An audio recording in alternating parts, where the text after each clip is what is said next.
Niningatak na padayon kita sa atong theme for the month, deepening our roots, ug nakita nato miyagi nga importance of deepening our roots.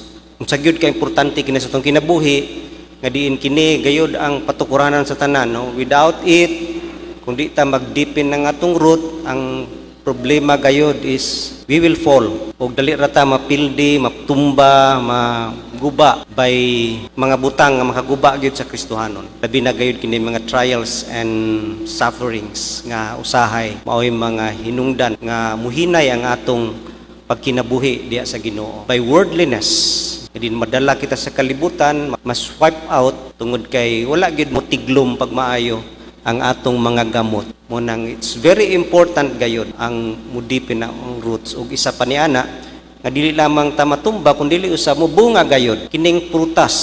Mao gid ni ang kinaiya ni Kristo nga mogawa sa atong kinabuhi. Ug mao gid ni ang determining factor. Mao gid ni ang ebidensya nga kita gyud anaa gyud diha kaniya. Way pagduda mao gid nay mo hatag og proof nga we are really rooted in Christ. Munang nintak na tanaw nato gayud ang kining importante pud kaayo nga pagatukion nato how to be rooted in Christ. Unsaon gayud nga mahimong rooted ta? How do I go deeper in Christ? Nga mutiglom gyud ang atong mga gamot diha kaniya. O kini nga mensahe so basic kaayo og balik-balik na gyud ni siya. Tawag ni nga we are going back to the basic mga key rule, mga factor nga makapalalom gayud sa atong gamot. Root growing habits nga atong pagkahimuon matag adlaw. O familiar gyud kaayo mo ani. Unsa kini nga mga butang gitawag kini nga key player, daghan may mga pamaagi nga mo deep ang atong root, pero kini ra gyud tulo ang importante kaayo nga kung wala ang usa niini, mahimong wala ning tanan. Naa gid ning tulo nga key player diya sa atong pagpatiglom sa atong gamot diya kang Ginoong Jesucristo. Una niini nga root growing habits is una is a strong desire to know Christ. Naagyoy kusog nga desire to know the Lord Jesus Christ. Ug unsa instrumento ug unsay butang nga makapahimo kanato nga makaila kang Kristo, wa gilain ang Biblia. The Bible, mo gining key player number 1 gyud kini pamaagi nga kita mulalom gyud ang atong mga gamot diha kang Ginoong Jesucristo. Ang Biblia naagi daghan nga simbolos, pero kining duha lang nga atong tukion. One is it is the light. Ang Biblia suga. Mo nang Biblia diha ra gyud ta makahibalo. Siya ang means to understand who God is. Siya ang revelation sa Ginoo. Ang uban nga pamaagi secondary lamang, siya gid ang top number 1 nga pamaagi sa Ginoo nga masabtan ug mailhan siya. Kining pag-ila sa Ginoo, pag-ila kang Kristo, mopaingon gayud sa atong lalom nga relasyon diha kaniya. Ug mao kana ang tinguha gayud. Mao kana ang gitawag nga deepening our roots is deepening our relationship with the Lord Jesus Christ. Mulalom gyud ang atong relasyon because the more you know Him, the more nga ma-close sa iya. The more ka ma-in love sa yaha, the more ka makasinati siyang gugma, the more ka gyud makahigugma kaniya. Munang siya lamang ang suga, ang Biblia. Jeremiah 31:33-34, this is the covenant I will make with the house of Israel after that time, declares the Lord. I will put my law in their minds and write it on their hearts. I will be their God and they will be my people. No longer will a man teach his neighbor or a man his brother saying, know the Lord, because they will all know me. From the least of them to the greatest, declares the Lord, for I will forgive their wickedness and will remember their sins no more. Siya ra gyud ang pagpadayag. He is the revelation of who God is. Siya ang kamatuuran. Mao nang siya ra gyud ang makapadayag, naay authority. Mao nang kita mga Baptist gitawag ta nga nagtuo gyud sa Bible nga sola scriptura. Meaning the Bible alone mao ang final and authoritative sa atong practices and beliefs. Biblia ra gyud ang magkapadayag. Pamaagi nga kita makaila kayod sa Ginoo labi na karong mga panahon. He is the light. Mao nang ang Bible. Ikaduha nga simbolo sa Bible, common kayo, food, pagkaon siya. Ingon diha sa Matthew 4:4, Jesus answered, "It is written, man does not live on bread alone, but on every word that comes from the mouth of God. Yan na to makita nga ang pulong sa Ginoo, pagkaon. Makahatag kini og pagkatagbaw, satisfaction, og nourishment. Mapuno kita niya na. Dili ang atong tiyan, kundi dili ang atong kalag, ang atong kasing-kasing. Mo nang siya ang means, siya ang pamaagi nga mutubo kita spiritually. Ingana ka importante ang Biblia. Siya ang mupuno kanato mahitungod kang Ginoong Hesukristo. Mo nang importante gyud kayo ang Biblia. Dako kay gyud siya og rule sa atong makinabuhi. To know the Lord Jesus Christ. Ang ebidensya nga we have a strong desire to know Christ, una gayod kini. Learn from His words. Psalm 1:1-3 ingon diha. But his delight is in the law of the Lord, and on His law he meditates day and night. He is like a tree planted by streams of water, which yields its fruit in season, and whose leaf does not wither. Whatever he does, prospers. Makakat-on gid kita diha. Ang pulo nga gigamit diha primero, kanang pulo nga meditate. Meaning, understanding His words. Ang pulo nga meditate, kanang you think about it and reflect on it. Hinuktukan siya, o unsa gyud ang gisulti sa Ginoo para kanako. Mo ginako magbasa tag Bible, unsay gisulti sa Ginoo ani para kanako. Unsay iyahang ipahimo kanako. Unsay mga butang nga ma-apply kini nga pulong sa akong kinabuhi. Mo nang hinuktukan og i-reflect ginang Biblia. Mo nang it takes time, spending a lot of time with Jesus and His words. Importante gid kaayo sa Kristohanon. Tawag siya nga kung nag-learn ka sa iyang word, nag-meditate ka, meaning you really have a strong desire to know Christ. Tungod kay ang katuyuan nga mag-meditate ta is to know the Lord Jesus Christ. It's about knowing His love. Wanang kini nga pag-meditate, dili ni kinahanglan, this is not an academic exercise, kinahanglan og lalom nga intellectual capacity. Dili kinahanglan nga hantip kay kagunahuna. Kay tungod kini dili man ni pamaagi nga palaglumay, no, kundi ang importante, you have a heart longing for intimacy. Na kay kasing-kasing nga nagalong to know the Lord Jesus Christ. It's about relationship, dili ni purely knowledge. Kini nga pamaagi, pareha nang wingon ng uban, daghay dili mo basa og Bible kay makabuang lagi, kay malibog ka. Dili, depende sa imong purpose. My purpose is to know Jesus Christ, to experience His love, intimacy ang imong longing. Makasabot gyud ka bisag kung sa ka dili kahibaw mo basa or dili kayo lalum og kanang intellectual capacity. Tungod kay ang Holy Spirit man ang magpadayag kanimo. Ang teacher nato dinhi ang Holy Spirit. Mo nang ang ato is not purely intellect but by conviction, convicted by the Holy Spirit. Bisag unsa ka dili ka mao kaayo kapasidad nimo sa imong nahuna, pero naa ang conviction sa Holy Spirit, makahibalo gyud ka. You will know His love, you will know Him deeper. Tungdi ang katuyuan is to understand God and to recalibrate our heart. Mo man ang katuyuan gyud nganong gusto ta magtuon sa Bible, to recalibrate our heart. Kay diha man paingon ang prutas, mausab ang atong mga kasing-kasing, mubunga kita. Learning from His word, meaning allowing our hearts, open it. Mo nang we have to set aside, mo nang nagahimo yun ta, kinang gitawag nga quiet time, kanang spending time alone with God every day. Ang kasagaran buntag yun sa'yo, set a place, set a time nga ikaw ra gyud ang Ginoo mag-meditate sa iyahang words. Mo nang pinaka-importante gid sa tanan, no? Learn from His words. Have a quiet time with the Lord Jesus Christ, and you are looking for intimacy. Ikaduha, not only learn from His word but also love His words. Ingon diha gyapon sa Psalm 1:2-3, but His delight is in the law of the Lord. His delight, ang kalipay.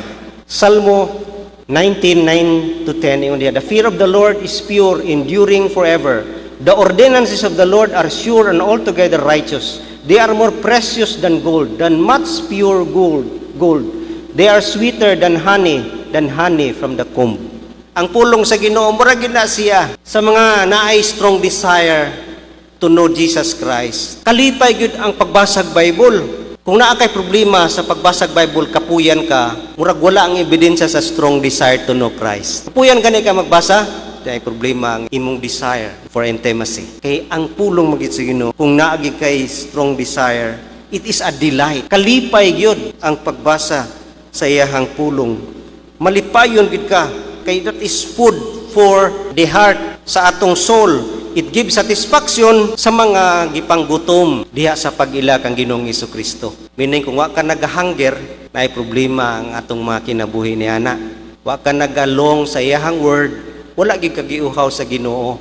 Kay diha magid siya mo feel, diha man ta magkaon no food sa atong kalag. Mo nang ato yung sutaon ang ebidensya nga natay strong desire to know the Lord Jesus Christ. Kay kung wala gani ng delight, lain gyud ang atong delight.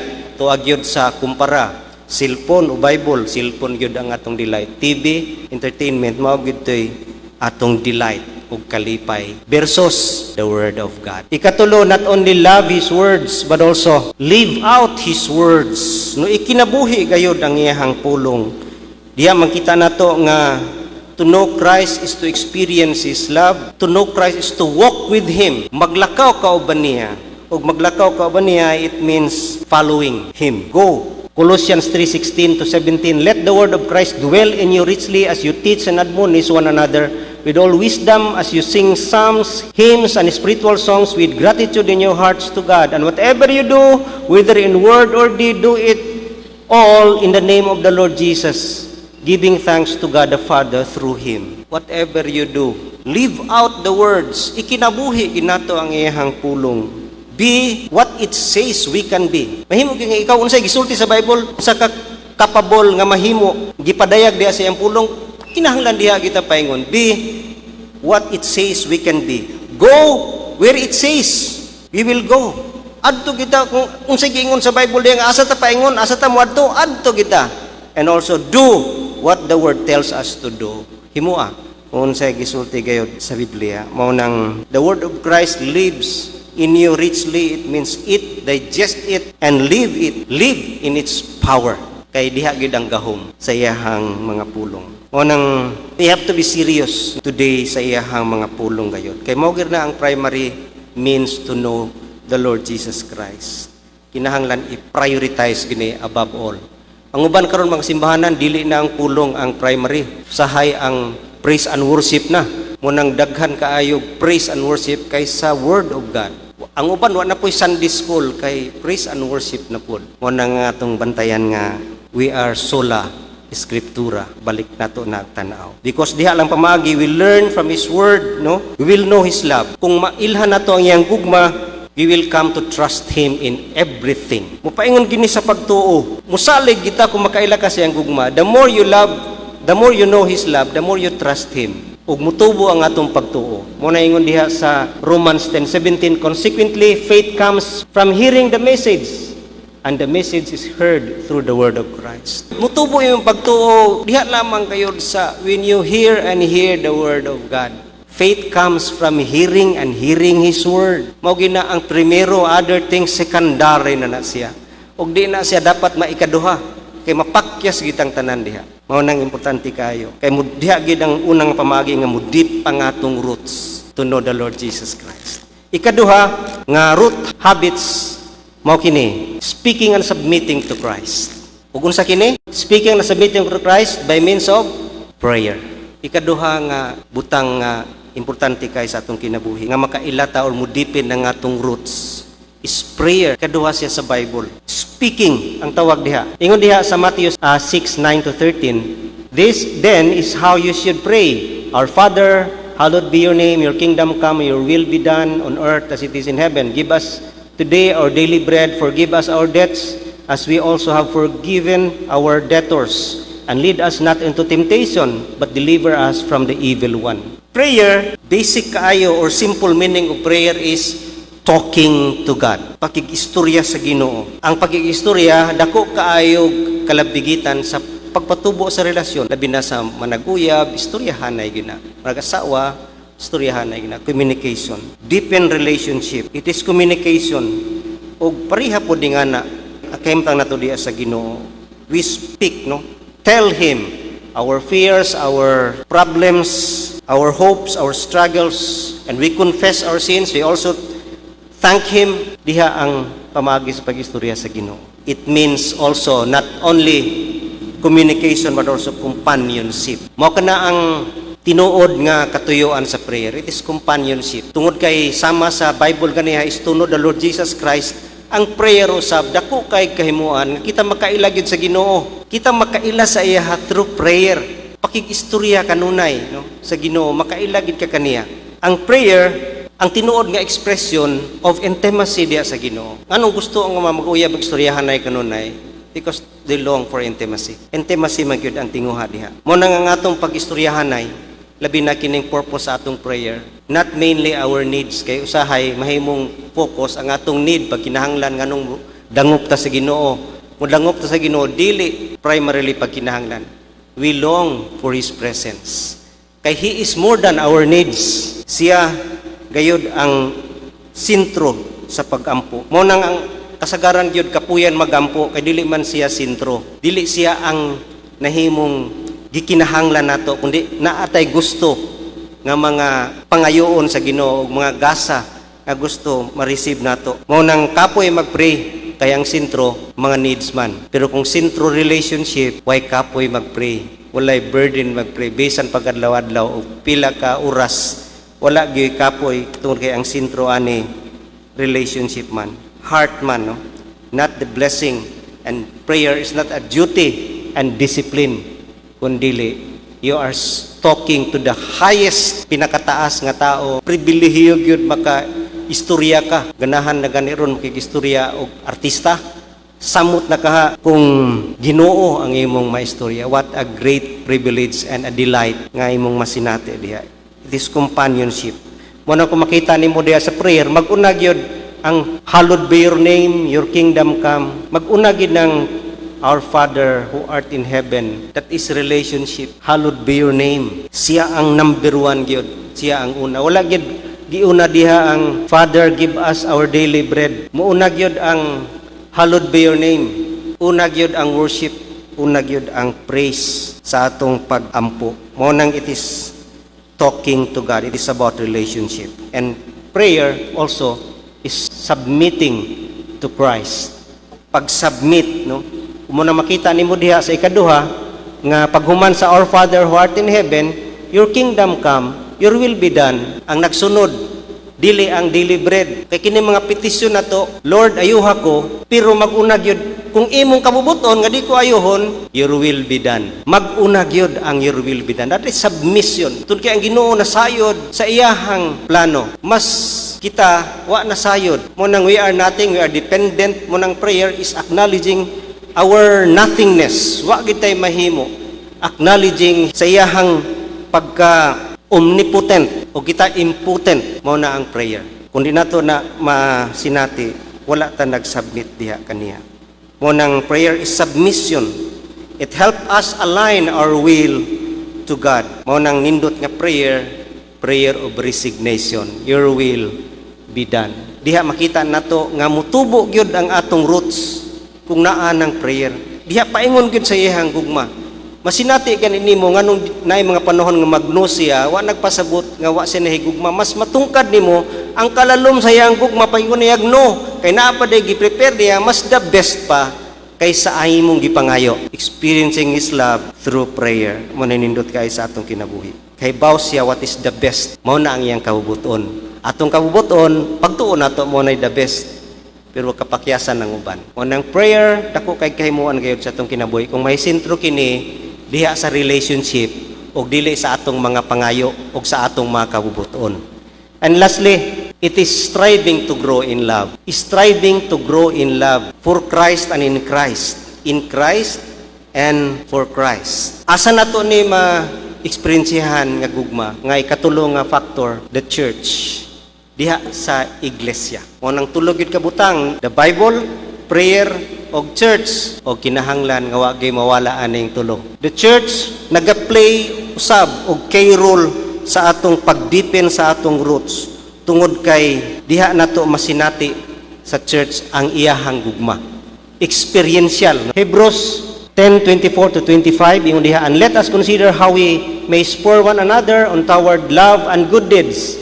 Let us not give up meeting together as some are in the habit of doing, but let us encourage one another, and all the more as you see the day approaching. Diha sa iglesia, sama sa kahoy, Kung ikaw na plant, tanom diha nga kahoy, ang primero yan, alagaan kag maayo, abunuhan, grabbing care, dili pa hanginan pag maayo, painit, kuanan. Gina-care gyud ang tree para gid siya maka-establish. Mapud na ang atong Kristohanong kinabuhi. Diya sa church, mak-experience na to na. We care each other, no? Mo nang encouraging, spurring one another to love and good deeds. Diha nato gyud sinati ang gugma sa Ginoo nga nag-care siya pinaagi. Gigamit ang atong mga isig ka magtotoo, mga kauban sa iglesia. Diha ang field, no? Ang church man gud mao nang gidesign sa Ginoo nga diha gyud ma-experiencehan na og gugma. Mo nang puno diha love one another, honor, submit to one another. Naa diha tanan ang one another sa iglesia. Ug wala ta diha, di gid mo tubo ang atong gamot. Kung palayo ta sa iglesia, dili gyud ta ka-experience aning pagtubo, pagpatiglom sa atong mga gamot. Tungod kay diha ta maka-experience og love to its full potential, no? Kung kinsa kita, we are a tree planted, no? Planted. Kung nagpalayo ka sa iglesia, you are planted in the wrong place. Naa ka sa lain nga place. Wala ka sa iyahang vineyard, sa iyang soil. Kay naglahi man ka. Mo nang di ka kagamot, dito ka kakagamot sa kalibutan, in the wrong place. Mao nang ang iglesia gyud diha ta mag-experience sa place nga ma-receive na to ang love sa Ginoo pinaagi sa atong mga brethren, sa atong mga kaigsuonan nga mo help us to grow, challenge you, encourage you, support you diha magina sa iglesia. Mao gina ang iyahang tulumanon. Mao nang gi-deprive nato na we are arresting, no, our development.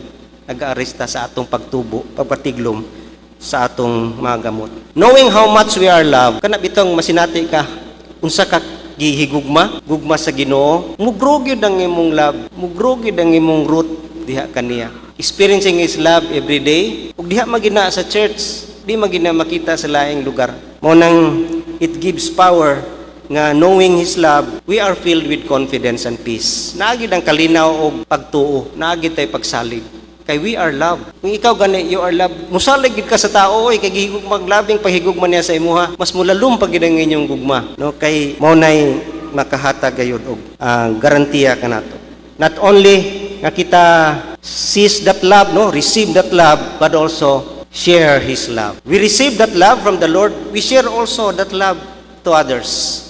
Labi na gayud sa mga katawhan nga wa pa nakaila kaniya. Mo nang diha sa church, diha magud ang place of application. Sa kuan pa mo na siya atong field of service. Diha ta gamiton, diha ta i-deploy, diha ta i-train. Walay Kristohanon nga gi-deploy sa Ginoo nga siyara dili pinaagi sa church. Muganing mga tao sa una sa ila ni Paul gi-send gyud sa church.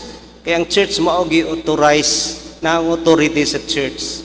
Maglailahi kani ka, you are out diha sa iyahang kabubuton. Mo nang ang church is a place, a field of service nato diha ta magamit, diha pud ta mo serve, diha ta gyud ma-apply ang atong kung naghimo ka dito og mga ministry outside sa church o dili commanded sa church, you're on your own. Kay wala ka sa church. Mo nang naghimo ta nga ministry man ni sa Ginoo man ni para man ni sa Ginoo, you are wrong. Tungod kay dili ka na mandated by the church. Dili kita ana sa Bible. Mo nang share His love pinaagi gayud diha sa church. Ang church mo gyud ang muhimo og serbisyo, helping the needy, evangelizing, ministering to the world. Mo nang sharing His love. As we receive His love, we share His love, nindot gyud kaayo ang kinabuhi.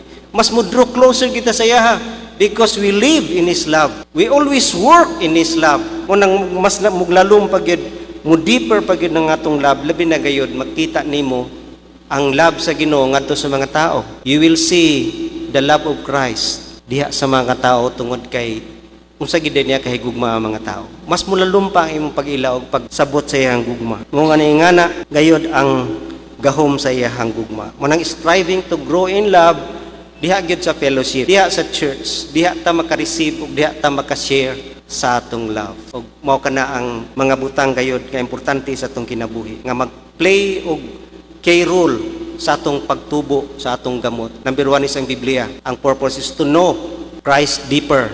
Ikaduha isang prayer. Samot, no? To know and experience His love. Kung kaya ang purpose is longing for intimacy And number 3 is the church, wherein we strive to grow in love. Mao kini ang kinatibuk-an gayud. Ug sa mga katawhan nga gusto mo experience gyud nga mudip ang ilang root, ang first gyud unahon is receive the Lord Jesus Christ.